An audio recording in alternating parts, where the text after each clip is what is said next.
सन्नाटा छाएको एकान्त मधुर र शिर बतास चलिरहेको यो रातमा सम्झनाले छटपटिएको मेरो ढुकढुकी मैले मात्रै महसुस गरिरहेछु र जीवनभर गरिरहनेछु।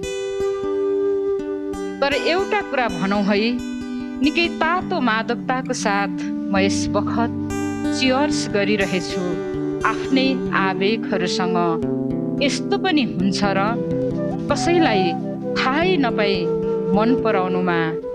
त्यो दिन तिम्रै नजर छलेर मैले तिमीलाई हेरेको थिएँ शिरदेखि पाउसम्म र लजाएकी थिएँ आफैसँग। सुन, तिमीलाई मन पराउनुको दुःखबाट आजित सकेको छु। म मेरा संवेदनाहरूलाई मार्न चाहन्छु, किचिमिची बनाएर यो